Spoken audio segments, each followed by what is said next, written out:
قال الله تبارك وتعالى واتقوا فتنة لا تصيبن الذين ظلموا منكم خاصة.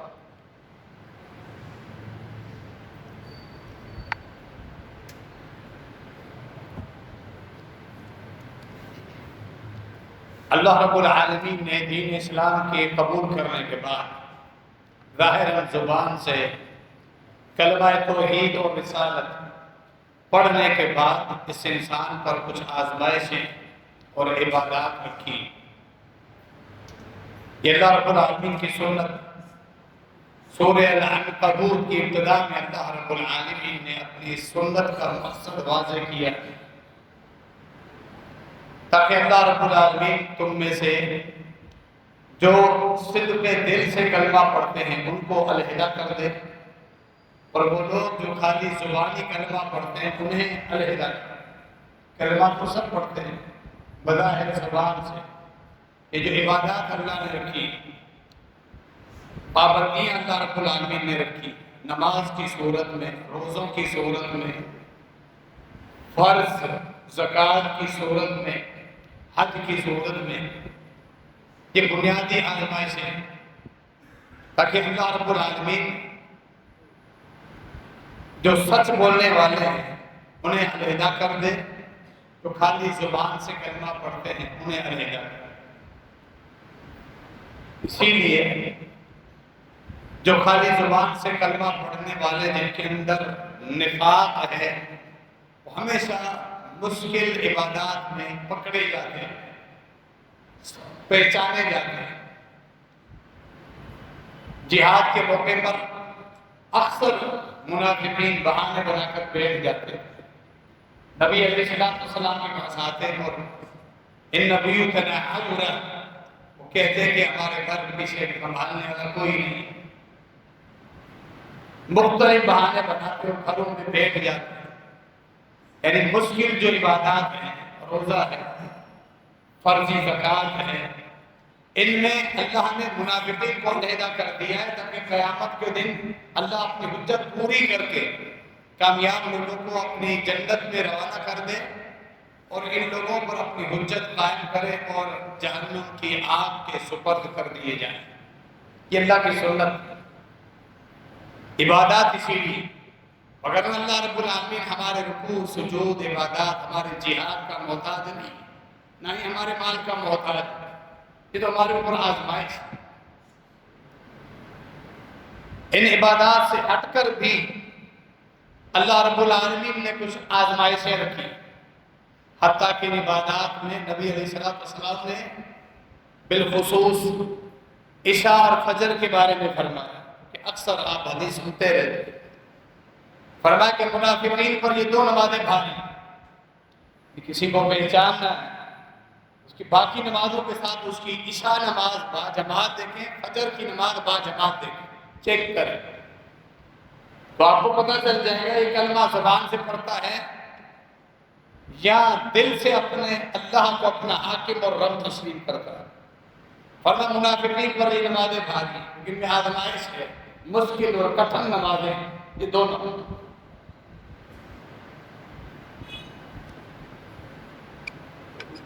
ان عبادات کے علاوہ انسان کے اوپر کبھی بیماری کی صورت میں، مال کی کمی کی صورت میں اور اپنے عزیز و قریب رشتہ دار اولاد اور والدین بہن بھائیوں کی صورت میں جو وفات ہوتی ہے، یہ بھی بہت بڑا صدمہ ہے انسان کے اوپر. یہ بھی آزمائش ہے. جو آزمائشوں پر صبر کرتے ہیں، اللہ کے ساتھ تعلق جڑا رہتا ہے، ان کے لیے بڑی خوشخبریاں ہیں. جو آزمائشوں میں ناکام ہو جائیں پھر ان کے لیے اللہ رب العالمین نے سخت وعید سنائی. ہر آزمائش اللہ کی طرف سے آئے، بندہ اس پر صبر کرے، اللہ نے اس کے لیے جنت کی خوشخبری سنائی. صحیح بخاری کی معروف حدیث، یہ جو آنکھوں کی نعمت دنیا کو ہم دیکھتے ہیں، اللہ کی مخلوق کو ہم دیکھ رہے ہیں، آنکھوں کی نعمت سے اپنی زندگی ہم گزار رہے ہیں. اور اپنا گھر، اپنا کاروبار، اپنے راستے، اپنی اولاد، اپنی بیوی، اپنے اقربا کو ہم دیکھ رہے ہیں، ان سے گفتگو کرتے ہیں، کچہریاں کرتے ہیں. یہ بہت بڑی نعمت. اگر بچپن سے اللہ رب العالمین جب کسی کو یہ نعمت نہ دے، پیدائشی طور پہ اگر اللہ اس نعمت سے محروم رکھے، یا بعد میں اللہ رب العالمین یہ نعمت واپس لے لے جو اللہ کی حکمتیں ہیں، وہاں بھی اللہ رب العالمین کی آزمائش ہے. فرمایا اللہ رب العالمین نے حدیث قدسی، یہ نعمت جب میں اپنے بندے سے لے لوں اور وہ صبر کرے، لیس عندی جگہ الا الجنہ، اس نے اپنی جنت میں اپنا مقام پکا بنا لیا. دنیا میں اللہ نے جنت کا سرٹیفکیٹ اسے دے دی. یہ نعمت چھن گئی اور صبر کرے، شکایت نہیں کرتا، آزمائش میں پورا ہوتا. کسی انسان کا محبوب شخص فوت ہو جائے، ماں باپ میں سے کوئی ایک، اولاد میں، اللہ رب العالمین ہمیں سب آزمائشوں سے محفوظ رکھے، عافیت میں رکھے. ہم کمزور ہیں، ہم اللہ سے دعا کریں اللہ ہمیں دونوں جہانوں کی آزمائشوں اور تکلیفوں سے محفوظ رکھے. فرمایا نبی مکرم خاتم النبیین صلی اللہ علیہ وسلم نے اللہ سے ہمیشہ عافیت طلب کیا. خود صبح شام کی دعاؤں میں عافیت طلب کرنے کی دعا ضرور مانگا کرتے. سیدنا عبداللہ بن عمر رضی اللہ عنہ فرماتے ہیں، جو حدیث امام بخاری رحمہ اللہ کتاب العدیہ، دعاؤں کا علیحدہ جو عنوان چیپٹر قائم کیا ہے، ان دعاؤں میں سے ایک دعا، نہ کسی صبح اس دعا کو چھوڑا، نہ کوئی ایسی شام ہے اس دعا پڑھے بغیر نبی علیہ السلام کی وہ شام گزر گئی.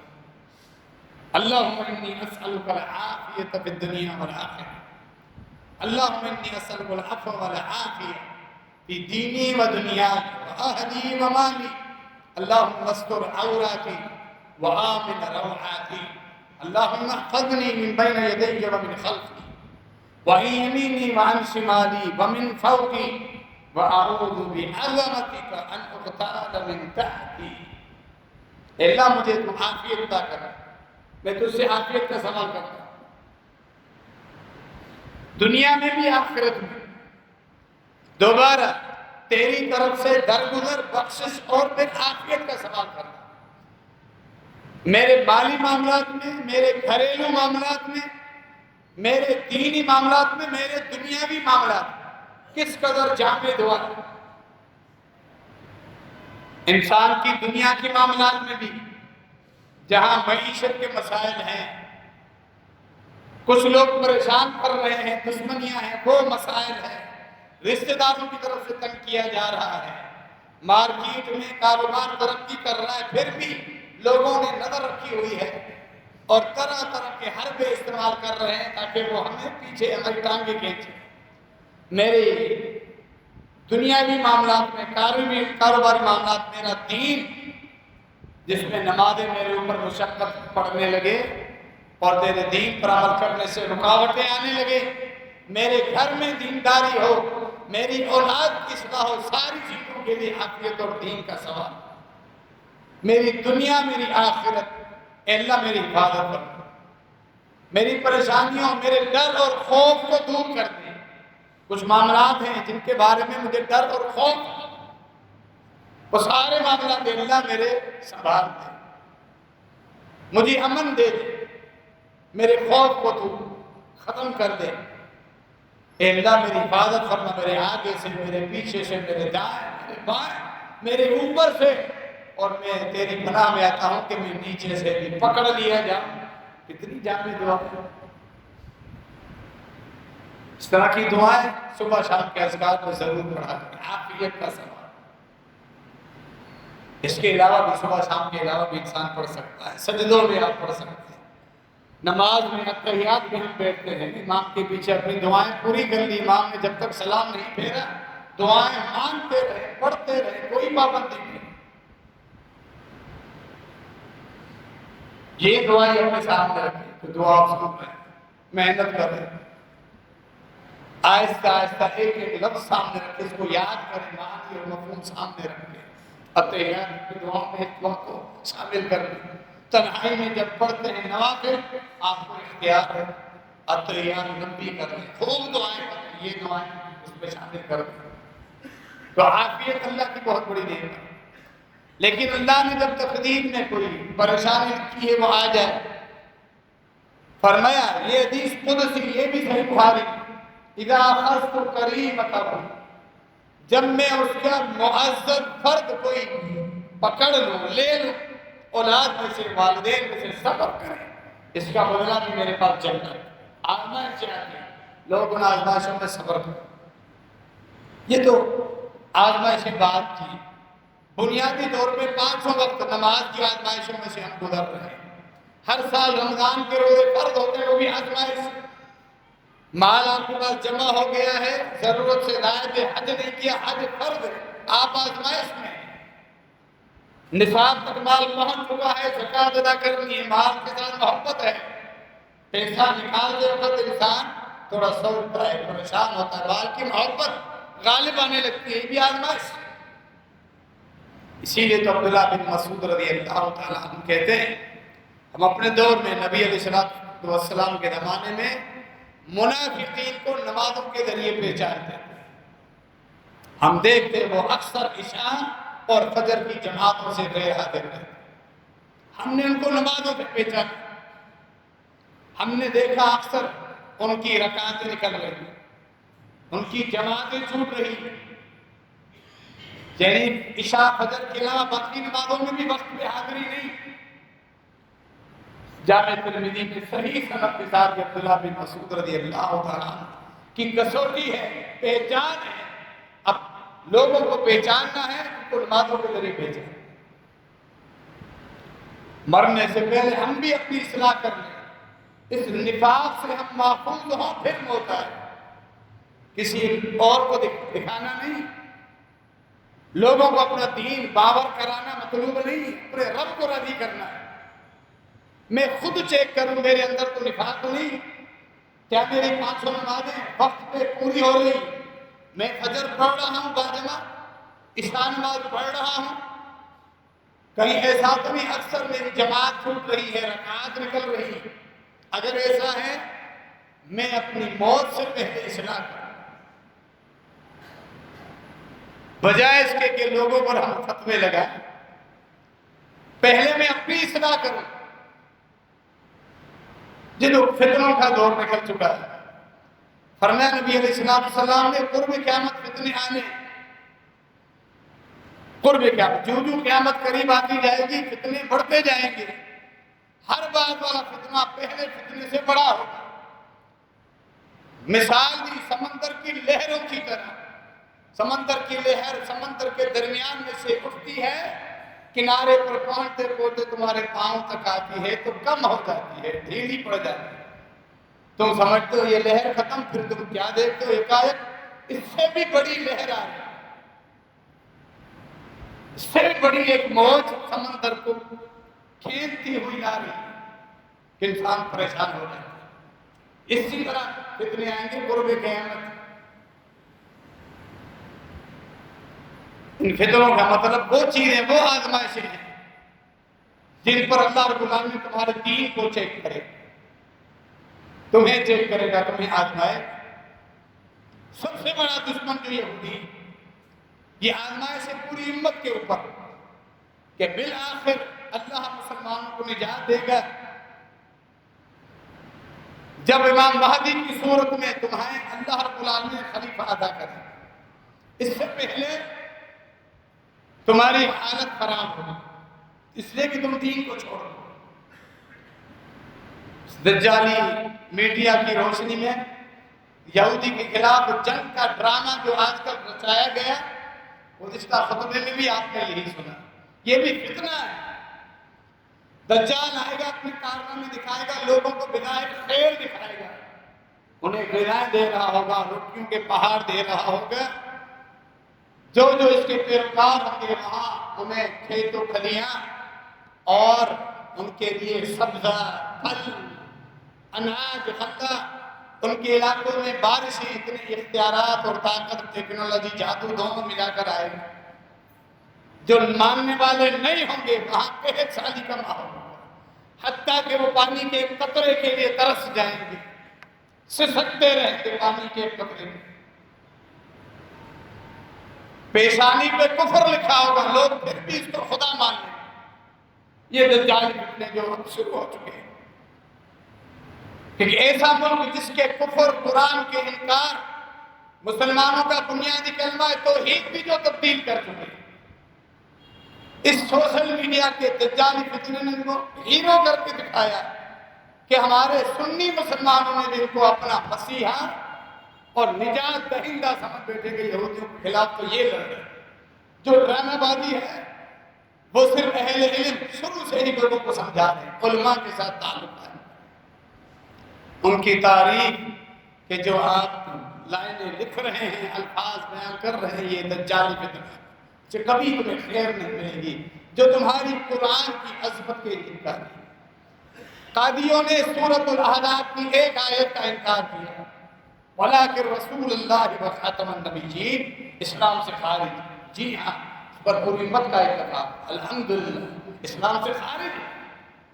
اللہ نے قرآن میں پیغمبر اکرم صلی اللہ علیہ وسلم کو خاتم النبیین قرار دیا، اس ایک آیت کا انکار کر کے پوری امت کا اجماع ہے وہ اسلام سے خارج ہے۔ جو پورے قرآن کے انکاری ہو ان کے بارے میں تمہیں بڑی خیر کے آسمان دیا ہے، جو پورے قرآن کے انکاری ہے۔ یہ دجالی فتنہ نہیں تو کیا ہے؟ جس کے کفر، جس کی پیشانی پہ کفر لکھا ہوگا، لوگ پھر بھی اس کو اپنا مسیحا بنا لیں گے۔ جنہوں نے کلمہ جن کا علیحدہ اور پورے قرآن کے انکاری اور ظالموں، تم نے ان کو اپنا مسیحا اور اپنا مددگار اور ہیرو بنا لیا۔ یہی فتنے عام آزمائش کے علاوہ یہ آزمائشیں ہیں۔ تو ان آزمائشوں میں اہل علم کے ساتھ تعلق رکھے، علماء کے ساتھ تعلق۔ ہم نے دیکھا دھوکہ کھانے والے ہمارے اہل سنت و جماعت کے نوجوان افراد، بڑے بزرگ، جو ان ظالموں کی تعریف کرتے ہوئے تھکتے نہیں۔ واللہ میں نے خود ان کا جائزہ لیا، ان کی 5 وقت کی نمازیں ہی نہیں ہوتی جو ان کی تعریف کر رہے ہیں۔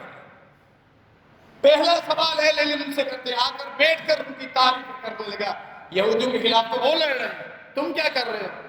عالم دین نے سوال کیا، تم نے فجر کی نماز باجماعت پڑھی ہے؟ چپ کر گیا، نہیں فجر کی نماز باجماعت نہیں، اپنی اصلاح نہیں، لیکن جب فتنے پھوٹ جائیں تو ان کو آگے پھیلانے کے لیے بڑا کردار ادا کرنے والے لوگ یہاں موجود ہیں، ہمارے علاقوں میں موجود، ہمارے سنی بھائیوں میں موجود، اہل سنت و جماعت کے ہمارے فجر کا اہتمام نہیں، چہرے پر داڑھی نہیں، شلوار ٹخنوں کے اوپر لٹک رہی ہے، کبیرہ گناہ جس پر جہنم کی وعید ہے۔ یعنی نہ لباس میں نبی علیہ السلام کی شریعت کی پابندی ہے، نہ چہرے پر، نہ گھر میں پردہ، نہ نمازیں ہیں، اور یہ مجاہدین نکلے ہیں ان کو سہارا دینے کے۔ یہ فتنہ نہیں تو کیا ہے؟ اہل علم کے ساتھ تعلق رکھیں، شروع سے ہی علماء نے تنبیہ کی، اس ڈرامے سے بچیے، کیونکہ کبھی تمہیں خیر نہیں ملے گی۔ ہمیشہ اہل سنت و جماعت کے افراد کو نقصان پہنچانے والے، ان کے قتل و غارت کرنے والے یہی تو لوگ ہیں جو آستین کے سانپ کی طرح تمہارے اندر موجود ہے، اور تم اب یہ دھوکہ کھا کے اتحاد کے نام پہ کہ چلو اسی بہانے اتحاد کا نہیں، ایسے اتحاد نہیں، یہ فتنہ ہے۔ قارون جب اپنے فتنوں سمیت، خزانوں سمیت لوگوں کے سامنے بازار میں سے گزر رہا ہے، سورہ قصص اللہ نے وضاحت سے اس کا قصہ بیان فرمایا، تو دنیا دار لوگوں نے اسی مال اور خزانے کی خواہش کی، یا لیت لنا مثل ما اوتی قارون انہ لذو حظ عظیم، ہائے کاش کتنا خوش نصیب ہے یہ قارون، یہ نہیں دیکھ رہے یہ بدبخت ہے، رب کا انکاری ہے، خالی مال کو دیکھ رہے ہو، جس کے بعد دین ہے ہی نہیں، مال اس کا دیکھ رہے ہو کہ خزانے اٹھانے کے لیے ایک پوری فوج ہے جو اٹھا نہیں سکتی، اور دوسرا مفہوم یہ ہے کہ خزانے نہیں، خزانوں کی کنجیاں اٹھانے کے لیے پوری نوکروں کی ایک فوج رکھی ہوئی، دونوں مفہوم درست ہو سکتے، اتنے خزانے ہائے کاش ہمارے پاس اسی طرح کے خزانے۔ وقال الذین اوتوا العلم، وہاں بھی اہل علم موجود ہے۔ جب جب فتنہ آیا اہل علم نے لوگوں کی اصلاح کی اور روکا، یہ فتنہ ہے، اپنے آپ کو سنبھالو، یہ دھوکہ ہے آنکھوں کا، اپنے دین کو پہلے سنبھالو، دنیا کو بعد میں دیکھو۔ وَيْلَكُمْ، اللہ کے بندو افسوس ہے تمہارے اوپر، اہل علم کا بیان۔ ثواب اللہ خیر لمن آمن وعمل صالحا ولا يلقاها الا الصابرون۔ نیکی اور عبادات اللہ پر ایمان لانے والوں کے اللہ نے جو اپنے خزانے جنت میں تیار کر کے رکھے ہیں، ان دنیاوی خزانوں سے لاکھ درجہ بہتر ہے۔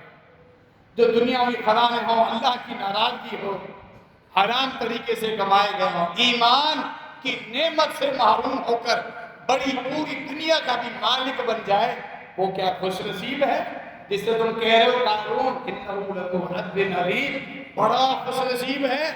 سب سے بدبخت ترین، محروم، بد نصیب آدمی وہ ہے پوری دنیا کا مالک بن جائے لیکن رب کے تعارف تک نہیں پہنچ سکے۔ دیکھتے ہی دیکھتے اللہ کے رب نے آ کے قارون کو پکڑا، زمین میں نکلنا شروع کیا۔ وہ دنیا دار لوگ جو خواہش کر رہے تھے ہمارے پاس قارون کے خزانے، وہ بھی سنبھل گئے۔ اہل علم کا شکر ادا کیا، اللہ کا شکر ہے اللہ نے ہمیں قارون کے ساتھ نہیں بنایا۔ اب دوبارہ اللہ کا شکر ادا کرنا۔ یہ خزانے کس کام کے جب رب کا عذاب پکڑ لے؟ یہ مال، یہ شہنشاہیت اور یہ روم، یہ دبدبا، یہ تکبر، یہ بڑائی کس کام کی جب رب ناراض؟ فتنوں میں ہمیشہ اہل علم لوگوں کی اصلاح کرتے، لوگوں کے کام۔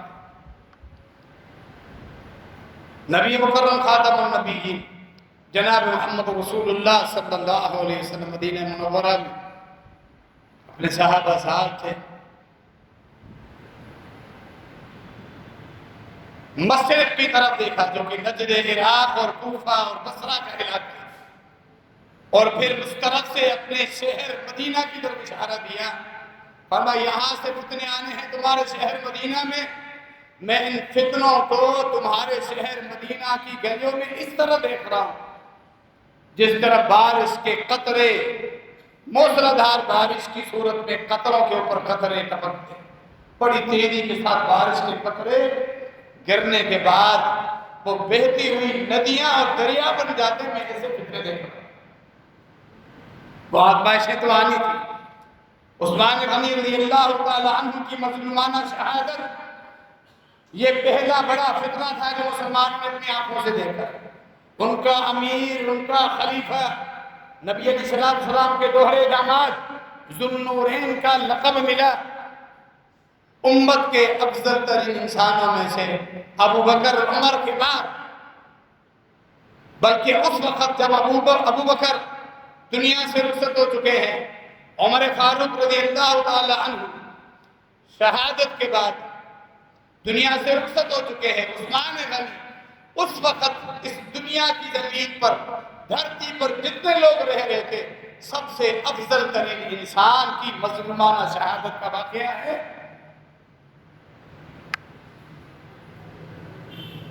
سعید بن زید اشرم بشرا میں سے ہیں، صحیح بخاری میں ان کے الفاظ موجود ہیں، فرماتے ہیں عثمان کے ساتھ جو تم نے کیا، فتنہ پرور بلوائیوں نے اور جنہوں نے غلطی میں آ کر ان کا ساتھ دیا، کچھ یہ دلوں میں شر تھا، سب نے موقع کا فائدہ اٹھایا۔ عثمان غنی رضی اللہ تعالیٰ عنہ کی جو شہادت ہوئی، اس سے پہلے جو آزمائشیں آئی، پانی کی رسد بند، کھانے پینے کی چیزیں بند، نہ کھانے کے لیے کچھ، نہ پینے کے لیے، گھر سے باہر نکلنے کے لیے بھی وہ معذور ہوئے، معصور ہو کر گھر میں رہ گئے۔ جن آزمائشوں سے گزرے، اگر احد پہاڑ پر وہ آزمائشیں تم اگر نافذ کرتے، وہ آزمائشیں اوپر رکھتے، فرمایا وہ احد پہاڑ ٹوٹ کر ریزہ ریزہ ہو جائے۔ یہ عثمان غنی کا سینہ تھا، ان کا وسیع چوڑا سینہ اور دل تھا، اللہ کے نبی علیہ السلام کی وصیتیں تھی، وعظ تھا، نصیحتیں تھی، عثمان ثابت قدم رہنا ہے، جنت کی خوشخبری ہے آزمائش کے بعد۔ فرمایا واللہ المستعان، یہ حلہ کرامت کا تم نے اتارنا نہیں، خلافت کی کرامت کا جو حلہ میں اتارنا ہے۔ جان نثار تھے، آئے، بلوایوں کے خلاف لڑیں گے، آپ کا دفاع کریں گے۔ فرمایا نہیں، مدینے میں خون خرابہ ہوگا، فساد ہوگا، مجھے یہ نہیں، صبر کر کے خاموش۔ وہ پورا کنواں بئر عریس، پورا کنواں خرید کے یہودی سے مسلمانوں کے حوالہ کیا، آج خود اسی کنویں سے پانی کے قطرہ بھی میسر نہیں ہو۔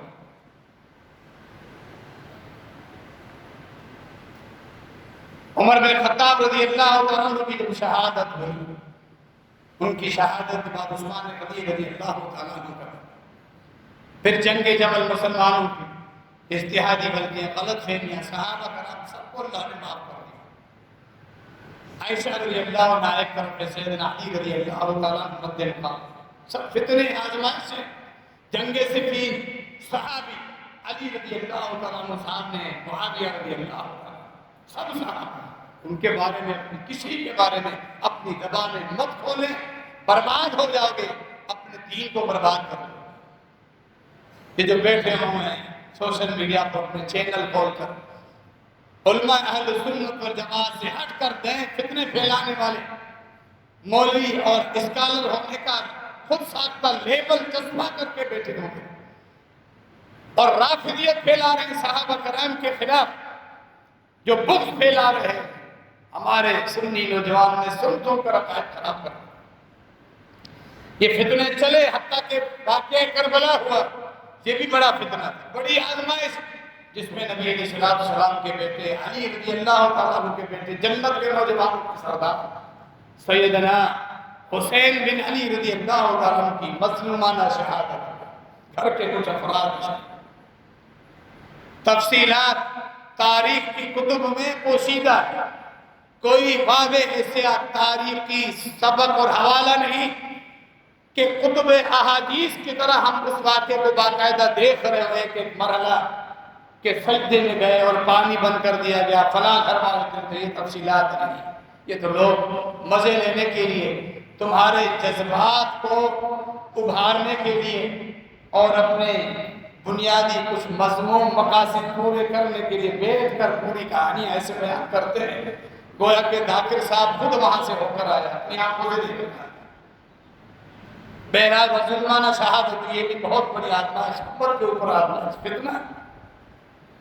عبداللہ بن عمر رضی اللہ عنہ کے پاس ایک کوفی آتا ہے، صحیح بخاری کی حدیث، اہل سنت والجماعت کے افراد کو چاہیے اپنی اصولیات کا مطالعہ کریں، تاریخی حوالے۔ یہ جو لوگ آ کر جنہیں دین کا علم نہیں، فتنہ پھیلانے والے آ کر تمہیں تاریخی حوالے دیتے ہیں، پریشان ہو جاتے ہو، علماء سے پوچھتے ہو کہ یہ روایات بھی ہے، ان کے مقابلے میں تمہاری مستند احادیث کی روایت ہے، ان کا تم کیا جواب؟ ان کا تو مطالعہ کرو، بنیادی کتاب اپنی صحیح بخاری کا تو مطالعہ کرو۔ عبداللہ بن عمر حج کے دوران ہے رضی اللہ تعالی عنہ، کوفی آتا ہے، حالت احرام میں مچھر اگر مجھ سے مر جائے میرے احرام پہ کوئی فرق تو نہیں پڑے گا۔ ان کے سوالات یہ اس قسم کے ہوا کرتے تھے، تکلفات، کوفہ اور بصرہ سے جو فتنے اٹھنے تھے، نبی علیہ السلام نے پہلے پیشن کوئی فرما دی تھی۔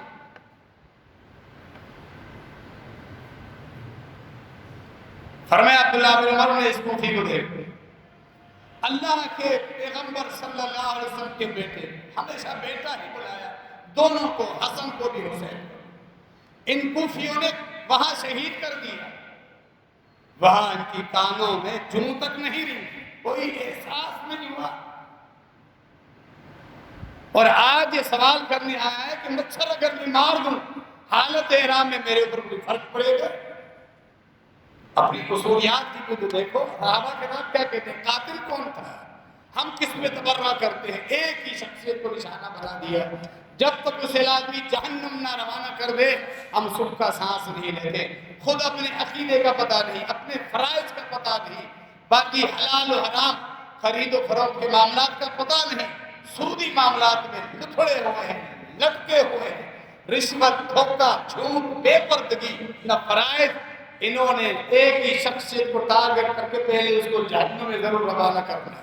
اپنی جہنم اور جنت کی فکر ہی نہیں ہے، پرواہ نہیں، محض تاریخ کی ہوائوں کی روشنی. یہ فتنہ نہیں تو کیا ہے، آزمائش نہیں تو کیا ہے. اہل علم سے رابطہ رکھیں. جنگ صفین میں جذبات میں علی رضی اللہ تعالیٰ عنہ کی فوج میں شریک ہونے کے لیے ایک نوجوان جا رہا ہے، اکرمہ رضی اللہ تعالیٰ. عبداللہ بن عباس رضی اللہ عنہ ملتے ہیں. جنگ کی تیاری، کہاں کا پروگرام؟ یہ جو جنگ چل رہی ہے اس میں امیر المومنین علی رضی اللہ تعالیٰ کا ساتھ دینے کے لیے جا. فرمایا اکرمہ رک جاؤ، نیوٹرل ہو جاؤ، کسی طرف نہیں جاؤ، نہ معاویہ کی فوج میں داخل ہو نہ علی کی فوج میں داخل رضی اللہ عنہم اجمعین.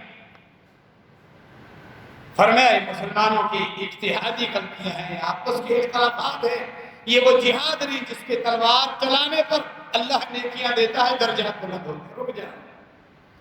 یعنی ایک عبداللہ بن عباس اکرمہ کو سمجھا رہے ہیں. استاد عالم دین عبداللہ بن عباس کا علم بحر العلوم کا لقب ملا، احادیث کا علم ہے، قرآن کے عالم ہے، اور فتنے سے محفوظ کر رہے ہیں. جذبات تو بڑے. فرمایا شرکت مت اختیار، مت شریک. روک دیتے ہیں، اپنی اصلاح کرتے ہیں اکرمہ اور نیوٹرل بن جاتے ہیں. سہل بن حنیف آتے ہیں، اسی طرح کچھ نوجوانوں کو دیکھتے ہیں، ایک جماعت باقاعدہ 10-12 نوجوان تیاری کر کے جا رہے ہیں. سہل بن حنیف رضی اللہ عنہ کہتے ہیں اللہ کے بندو اپنے جذبات کی مت مانو. کہتے ہیں نبی علیہ السلام کی حدیث اور شریعت کی یہ حیثیت ہے، جب دو مسلمان آپس میں لڑتے ہیں قاتل مقتول دونوں جہنم میں. یہ مسلمان آپس میں لڑ رہے ہیں تم کس طرف جاؤ؟ جب دو مسلمان آپس میں لڑے قاتل بھی جہنم میں مقتول بھی. اپنے جذبات پہ اندھا اعتماد مت رکھو، اپنے جذبات کی مت مانو. جو جذبات میں آئے وہی بات پوری کرنی. فرمایا نہیں، اگر ہم اپنی جذبات کی مانتے نبی علیہ السلام کی حدیث کو چھوڑنا ہوتا. بڑی پیاری مثال دی اپنے ان شاگردوں کو، نوجوانوں کو سمجھانے کی. حدیث کے مقابلے میں اگر ہم اپنے جذبات کو ترجیح دیتے، صلح حدیبیہ کے موقع پر ہم ایسا کرنے لگے تھے. ابو جندل اسلام قبول کرتا، مشرکوں سے زنجیروں میں جکڑا ہوا، اپنی زنجیریں اپنی بیڑیاں توڑ کر مسلمانوں کے سامنے اپنے آپ کو پھینک دیتا ہے اور کہتا ہے مسلمانوں مجھے اپنے پاس سے لے کے جاؤ، میں تمہارا بھائی ہوں، اسلام قبول کر چکا. خاتم النبیین جناب محمد رسول اللہ صلی اللہ علیہ وسلم معاہدہ کر چکے ہیں کہ تمہارے علاقے کا کوئی شخص اگر مسلمان ہو کر آئے ہم اسے واپس کر دیں. اس وقت ہر حال میں معاہدہ مطلوب تھا، وہ تفصیلات اپنی جگہ لے جائے. آپ نے دستخط کر دیے تھے. ہماری حالت ایسی تھی کہ آج نبی علیہ السلام کے معاہدے کے باوجود اب ابو جندل کو پکڑتے اور اس کو گھسیٹتے ہوئے اپنے ساتھ مدینہ منورہ لے کر چلے. اگر ہم نے اپنے جذبات کو غالب رکھنا ہوتا وہ موقع تھا، لیکن ہم نے صبر کیا. نبی علیہ السلام کا حکم تھا، نبی علیہ السلام کی حدیث کہ یہ میرا حکم ہے، یہ میں نے معاہدہ کر لیا، آپ یہ واپس جائیں. تمام صحابہ کرام الفاظ یہ ہے، وہ خون کے آنسو پی رہے تھے، گھٹ رہے تھے اندر. اس قدر انہیں غصہ تھا، اس قدر تکلیف تھی، غصے میں پھٹنے کے قریب تھے. جذبات یہ تھے، نبی علیہ السلام کا حکم تھا کہ کہتے ہیں بعد میں ہم نے خیر کی، وہ خیر ہمیں ملی جس کا ہمیں وہم و گمان نہیں تھا کہ اپنے جذبات کو ایک طرف رکھے نبی علیہ السلام کی احادیث پر عمل کرنے میں کس قدر خیر. آج بھی اسی چیز کی ضرورت ہے. اپنے جذبات میں مت چلیں، جھوٹے فراڈی دھوکے بازوں کو مت سنیں. اہل سنت والجماعت وارثین وحی جو اہل حق ہے ان علماء سے رابطہ کریں، ان سے پوچھیں، وہ تمہیں فتنے کے بارے میں آگاہ کر دیں. سب سے بڑا فتنہ دجال آئے گا، اسے بھی اسی طرح پہچانا جائے گا. آدمی کو قتل کرے گا مومن کو. عرب ہے، عرب کے اندر اللہ نے دین رکھا ہے، توحید رکھی. فرمایا بنو تمیم ہم اشد امتی علی الدجال. سنیے تو صحیح، اپنی اصولیات کو پڑھے تو صحیح، جذبات میں بعد میں آئیے گا. فتنہ پرور لوگوں کی باتیں سن کر جذبات میں آ جاتے ہو. وہ اہل توحید جنہوں نے حرمین کو شرک اور بدعات سے پاک و صاف کر دیا، قرآن کی ترویج، سنتوں کی ترویج، ہر طرح سے اہل علم کو پھیلانا، ان کے یہ معاملات چھپا کر سوشل میڈیا پر ان کے خلاف پروپیگنڈا کرنا، وہ ہر بات اس کو اچھالتے ہو. اچھا ضمناً تعجب اس پر بھی ہوتا ہے، اتحاد کے نام پر جوان ابھرتے ہیں. یعنی کا اتحاد ہے جب جب باقی لوگوں، صوفیوں، قبر پرستوں کے خلاف کچھ نہ بولا جائے، اہل توحید کے خلاف ہر جھوٹی بات کو خود پھیلاتے ہیں، اس وقت اتحاد نظر نہیں آتا. اتحاد جب نظر آتا جب قبر پرستوں اور قرآن کے انکاریوں کے خلاف جب جملہ کہا جائے، کہتے ہیں کہ تم تفرقہ پھیلا. اہل توحید کے خلاف جب بات کی جائے فوراً کہتے ہیں آل سعود کہہ کر گالیاں پکنا شروع کر دیتے. وہاں اتحاد بھول جاتا ہے. یہ اتحاد کی ان کی تاریخ.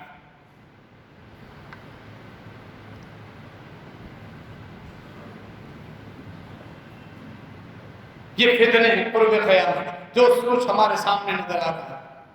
بنو تمیم کے متعلق فرمایا دجال کے خلاف سخت رہی. یہ عرب ہے.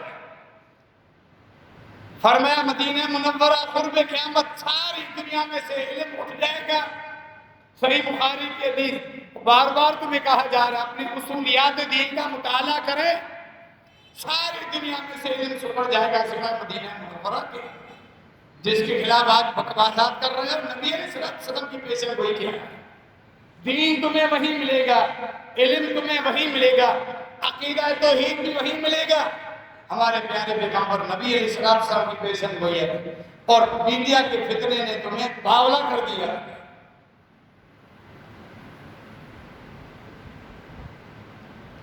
بنو تمیم جو عرب کا قبیلہ ہے، دجال کے خلاف بڑے سخت ہوں گے. صحیح بخاری کی ہے. اسی لیے صحابہ کرام کہتے ہیں بالخصوص بنی تمیم کے خلاف بڑی محبت. ان کی کئی خوبیاں ہیں. یعنی عرب کے لوگ اس وقت موجود تھے. اشارہ یہ تھا یہ دجال تک موجود رہے. اہل جا کے بنو تمیم کو دیکھیں، ان کا عقیدہ چیک کرو، ان کی نمازیں چیک کرو، احادیث کے ساتھ تعلق، علم کے ساتھ تعلق. آپ کو علماء ملیں گے، علامہ، قاضی، مفتی بنو تمیم میں ملیں گے. ام القرا جامعہ اسلامیہ اور جتنے بھی جامعات وہاں کے مدرسین، علماء، محققین، مصنفین بنو تمیم کے آپ کو ملیں گے، جن کے بارے میں نبی علیہ السلام نے پیش کیا. پھر فرمایا دجال تک رہیں گے، اس کے خلاف سخت ہوں گے. غور کیا کبھی اس حدیث پر؟ دجال کے خلاف کوئی ٹیکنالوجی کی جنگ نہیں لڑی جائے.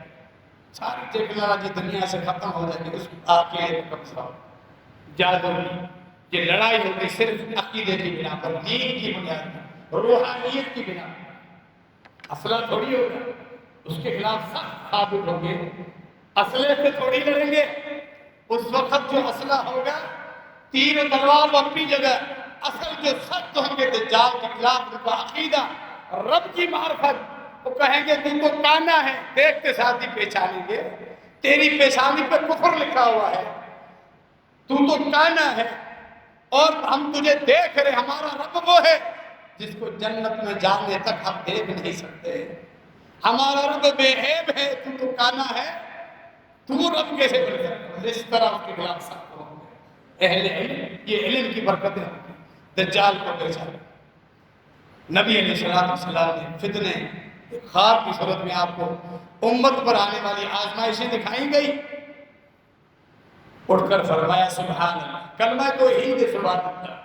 اور ایک روایت، دونوں حدیث سے صحیح بخاری میں فرمایا لا الہ الا اللہ، یعنی توحید.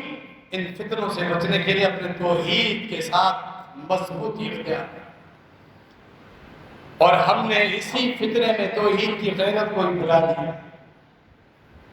اور جن کا حج اور عمرہ بھی اپنے مخصوص مقامات پر، مزارات پر، زیارتوں میں ہوتا ہے، جن کی زیارتیں جو ہوتی ہیں اپنے نجف میں، کوفہ میں، عراق میں، جن کو وہ گنہگار سمجھتے ہیں جو مکہ اور مدینہ ہے حج یا عمرہ کریں، وہ تمہارے ہیرو اور خیر خواہ بن گیا۔ عقیدہ توحید تم نے بیچ ڈالا، وہی عقیدہ جو توحید جو انسان کو فتنوں سے بچاتا ہے۔ لا الہ الا اللہ، ان فتنوں سے دیوار ہے کلمہ توحید لا الہ الا اللہ، اسی کلمے کا تم نے سودا کر دیا، اس کی غیرت ہی ختم ہو گئی کلمہ توحید۔ نبی علیہ السلام کی صحیح حدیث، عقیدہ اللہ کا تعارف یعنی توحید، توحید سے ہی رب کا تعارف ہوتا ہے۔ مشرک کو رب کا تو تعارف ہوتا تو مردوں کے پاس تھوڑی جاتا، قبروں پر، مزاروں پر طواف کرنے، زیارتیں کرنے، بیٹے بیٹیاں اور روزیاں مانگنے۔ رب کا تعارف نہیں جو ہر چیز میں قدرت رکھتا ہے، جس کا علم اور قدرت شہر سے بھی زیادہ قریب ہے، جو فرماتا ہے کن تو وہ چیز ہو جاتی ہے، جو ہم سے سب سے زیادہ محبت کرتا ہے، جو ہر چیز پہ قدرت رکھتا ہے، جو ہمیشہ ہے ہمیشہ رہے گا، جو نیند سے، اونگنے سے، موت سے پاک ہے، جسے نہ بھوک لگتی ہے نہ پیاس لگتی ہے، بیوی اور اولاد کی حاجت سے پاک ہے، ہمیشہ سے ہمیشہ رہے گا، جو تھکتا بھی نہیں اپنے فیصلے کرنے میں، نہ کسی سے اجازت لیتا ہے، نہ وہ رب کسی سے مشورہ لیتا ہے، اس رب کا تعارف تمہیں ہوتا، اس رب کو چھوڑ کے بہت سرگان بے بس مردے جن کو خود غسل دے کے دفناتے ہو، انہیں کو تم اپنا رب اور کرتا مان لیتے، ان کو داتا مان لیتے۔ اگر رب کا تعارف ہوتا ان کو تم غوث آدم کہتے، گنج بخش کہتے، غریب نواز کہتے۔ جس رب کا اگر تمہیں تعارف ہوتا، مردوں کے بارے میں تم یہ عقیدہ رکھتے ہی نہیں، رب کا تعارف نہیں ہے، اسی لیے گمراہیاں ہیں۔ دجال کے فتنے میں بھی وہی گمراہ ہوں گے جن کو رب کا تعارف نہیں، نبی علیہ السلام کی احادیث کا تعارف نہیں۔ ابو بکرہ کہتے ہیں جنگ جمل کے دوران، کہتے ہیں اجتہادی غلطی ہم اس آن میں پڑھا سے، عائشہ رضی اللہ عنہ قیادت کر رہی، اللہ نے بھی معاف کر، دنیا میں بھی نبی علیہ السلام کی بیوی، جنت میں بھی اللہ کے نبی علیہ السلام کے ساتھ، لیکن یہاں غلطی ہوئی اجتہادی غلطی۔ اور مطلوب جو تھا نیت خیر کی تھی، لڑائی کی نیت نہیں تھی، صلح ہوتے ہوتے یہی بلوائی تھے جنہوں نے پھر جنگ چھیڑ دی۔ ابو بکر رضی اللہ تعالیٰ عنہ کہتے ہیں نبی علیہ السلام کی ایک حدیث میرے بڑے کا فرمایا لَن یفلح قوم ولوا امرهم امرأة، وہ لوگ قطعاً کامیاب نہیں ہوں گے جو اپنا قائد کسی خاتون کو بنائے۔ فرمایا کامیابی ناکامی اپنی جگہ، لیکن قیادت بھلے مقام اپنا ہے۔ فرمایا میں تسلیم کرتا ہوں پیغمبر کی ساتھ جنت میں اندر ان کی بیوی ہے، لیکن دنیا میں اللہ نے اختیار نہیں دیا کہ وہ کسی فوج کی قیادت کرے، میں اسی لیے گھر میں بیٹھ جاؤں۔ نبی علیہ السلام کی حدیث نے فائدہ پہنچا فتنوں آزمائشوں پر، نبی علیہ السلام کی حدیث ہمارے لیے سہارا ہے۔ ان اہل دین سے تعلق رکھے جو آپ کو صحیح حدیث سناتے ہیں، جو آپ کو صحیح رب کی توحید کی طرف بلاتے ہیں، اسی لیے آپ نے ورنہ اپنے علماء کو چھوڑ کے ان بہکی ہوئی باتوں پر، چٹپٹی باتوں پر، شوشہ پھیلانے والے لوگوں پر، اتحاد کے نام پہ جو تمہیں استعمال کریں گے، خود بھی گمراہ ہوگے، اپنے گھر والوں کو بھی برباد کریں۔ اللہ ہم سب کو عافیت میں رکھے، سخت آزمائشوں سے محفوظ رکھے، دین حق سمجھنے اہل حق کے ساتھ اللہ ہمارا جینا بھی کر دے، ہمارا مرنا بھی ہو، قیامت کے دن انہی صالحین کے ساتھ ہمارا رسنا ہو۔ اللہ رب العالمین ہم سب پہ کرم فرمائے، آمین۔ وما علینا الا البلاغ۔